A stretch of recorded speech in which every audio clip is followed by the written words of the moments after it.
Guys, so naglaga na naman ako ng baboy, guys. Para may sabaw. Yan, guys.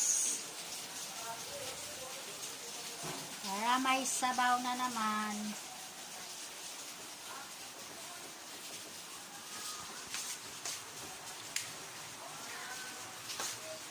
Kulo na, guys.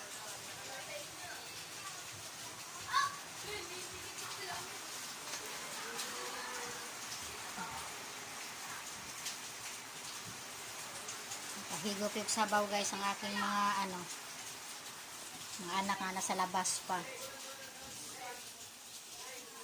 Wawa yun, guys.